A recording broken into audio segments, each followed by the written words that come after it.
ladies and gentlemen, how are you doing? Hope you guys are doing amazingly well. So let's get down to business, guys, before you guys start thinking otherwise. I'm straight. So guys, let's get down to what we have for you today. So we'll be talking about the artist Playback rig, and we did the introductory part of it, and now we are in the second part, which is the pre-concert stage. This stage focuses basically on building your rig and rehearsing with it. You get my point? It focuses on building your rig, getting the things you need necessary before the concert stage. That's why we call it a pre-concert stage. So we'll be focusing on two things here. The first one, number one, which we were talking about, is going to be your multi-track rig, and the second is going to be your instruments, rigs, and patches. You get my point? The first one is going to be your multi-track rig. The second is going to be your instruments, rigs, and patches. What do I mean about multi-track rigs? Now, when I talk about multi-track, we all know what multi-track means. Let me just explain what multi-track means. Is when you have a series of audio files, like track 1, track 2, track 3, track 4, to like whatever track count you want to do, and you work on them. You can either be recording them or you can be mixing them. But for this case, we are looking at having multiple. In the previous video we talked about streams. So we are going to have multiple audio files, that is streams, audio streams, where we are going to be putting out. So in each track, or maybe track 1, you can have maybe BGVs as your background vocals. The normal way they call it is vocal stems. We can have the keyboard stems. So you can have drums, percussions, all those things. You can build them up to maybe like 10 or 8 or 6 tracks. And most times they are favorably better in stereo. Or if you don't want to use stereo, you can use mono, depending on what you want to do. If you have any form of panning, it's better you use stereo. If you are in a PA that they are using mono, the stereo might not be really effective. But when you have a left-right system in a church where they are not using just one mono, as in, their system, their speaker system, when you have a left, you have a right, it works very well with that. So the pannings are going to be audible. So you can have that, and you need to get some devices to make this thing work. You need to get a good laptop, you need to get an audio interface, if necessary an expander. If necessary, if the audio interface you want to get more output, you're probably going to need an expander. Or if the audio interface can give you as high as 8 or 10 or 12 outputs. Like in my studio here, I'm running a Focusrite 8920. I had to use an expander to get it to the 20 and get the 18 inputs. Physically we have 8 inputs and we have 10 outputs. So in case I need more, I have to use an expander. If you're using more output, you need an expander. So when you have these multi-track rigs, you can just take it along with your laptop. You have arranged everything you want to do. You have put your click track there that is going to be guiding you, like a form of a metronome. You're going to have like a form of metronome that will be guiding you, and you can also put phrases there like verse, chorus. That is if you are using in-ear monitor. If you are not using in-ear monitor, it's better you don't put any vocal guide there, because it will be coming out in the PA. But if it's you are using in-ear monitor, that is IM, wireless or wired, you can use that as a guide too. But if you are not using it, it's better you just use your click track to guide you, to make you guys play to metronome. So I think that's basically what you need for a multi-track rig. So it's the stems, they're going to route the output. Maybe vocals, they're going to route it to output 1, drum output 2. So you're going to have multiple streams of output. So when the mixer is mixing, when the mix engineer is mixing you guys, he's going to know how to balance everything to work together as one. You get what I'm saying? Rather than just a stereo or an MP3 file that everything is just mishy-mashy, everything, the balance is just not there, All these multi-track files that we use, we always say that they are secondary. They are only used to assist the performance. They are not their performance itself. The performance is the drummers, the keyboardists, the vocalists. So you're supposed to use as a secondary source, just to fill in, just to create density. You get to create thickness, to create a feel, just to thicken up the whole performance, to give it body liveliness. You get to create a form of glue with the performance. So we have to look at it from that perspective as a secondary, not a primary. The primary performance is the people.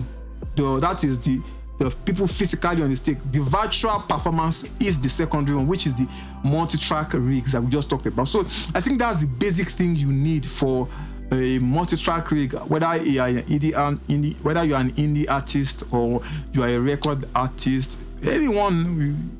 Even as a drummer, you're going to perform, you can have all these things. Even a saxophone, you can have all these things. So if you are going as a saxophonist and you don't want to spend so much money to get instrumentality, you can have a producer build a multi-track session for you that you can use to perform. You just carry someone there along, or you can even tell the engineer, okay, this are the outputs. I'm giving you 8 outputs, I'm giving you 12 outputs, I'm giving you 14 outputs plus my own to making 15. So it's going to really help your performance to be balanced and sound really, really full and rich. So that is for the multi-track rig. Now let's talk about the instrument rigs and patches. When you watch Hillsong, you listen to Hillsong, you listen to Gateway Worship, Elevation Worship, all these churches, what they do basically is they make use of softwares. Some of them use Reason, some of them use Main Stage, some of them use Ableton Live, some of them use Fruity Loops, softwares that they can use to synthesize the sound they want. So this part focuses on building a sound, an instrument sound or a patch. So all these churches, whenever they go and perform somewhere or they are doing their song, they just record that sound and play it via maybe their MIDI keyboards, which I talked about in music production. When you go and watch some of my videos, when I talked about music production, setting up a music studio, you can go and check it there. You're going to see there. We talked about MIDI keyboards. You can have a MIDI keyboard to trigger it, or you can use a normal keyboard that has a MIDI in and MIDI out. You can use that. So you can even have a blend of your keyboard sound. That is the keyboard sound. If it's a keyboard, a workstation that can do both, like a Motif, like a PSR SX900, the PSR S975. You can have most workstation keyboards now come with MIDI compatible slots that you can use to trigger sounds. So all these things are very important. You can have a patch for every song. So whenever they call you to a song, you just click and it just gives you that same. So you have a consistent sound. You're not playing grand piano today and playing E piano tomorrow and playing DXCP tomorrow and playing Rode for the same song in different occasions. It has to be consistent. So you can build this with your instrument patches and rigs. So you need an audio interface to do this, or you can just connect it directly with USB. So let me recap. Like I said you can make do with instrument. We first talked about the multi-track rig, where we're going to be having series of tracks and you're going to be sending them out via output of the audio interface to create a multi-track session for your performance live. So it's just not 2-track, it's multiple streams of output that you are sending to the engineer to mix and balance with your own performance. That was what we're talking about. And we talked about using audio interface to create as a intermediary or a language translator between the digital and the analog, so that you can transfer your audio from the laptop to live to the digital console for them to mix, or analog console, whichever type of console you are using. So that is just what that one focuses on, creating a mix. So creating a track session. You can have multiple track sessions. You can even have your entire performance on one song. You can have 5 songs. So each so as you have finished one, you're loading another one, or you can just do everything on one session. So it depends on what you want to do. So as an artist, you must always try and make sure that even you as a person, you pay attention to details of all this. People don't just call you to come and perform and you're going to bring your stereo track, or you just come and perform the same thing. Just come and perform without a backing track or without a playback system. You need it as an artist. So guys, when we talked about the instruments, rigs and patches, what we are saying here basically is that we're going to have a system whereby you create your own sounds through a third party, which is going to be a software like Fruity Loops, Cubase, Reason, Ableton Live, all those things, Main Stage, Key Scales, all those things, EZ keys. You're going to use them to create sounds, create patches. So for maybe God is an awesome, you're going to have a patch, a sound for that. Maybe a keyboard mixed with your DXCP mixed with pad. You're going to synthesize a sound for that.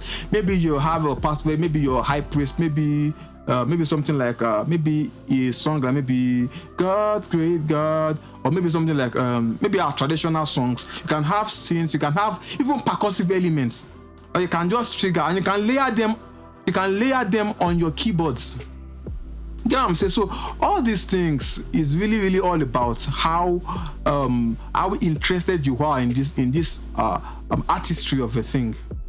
So you have to be intentional. So you with all these parties, the third parties, you can create sounds, and you can even blend. If you are using a workstation like a motif, a montage, basically a keyboard that can run MIDI.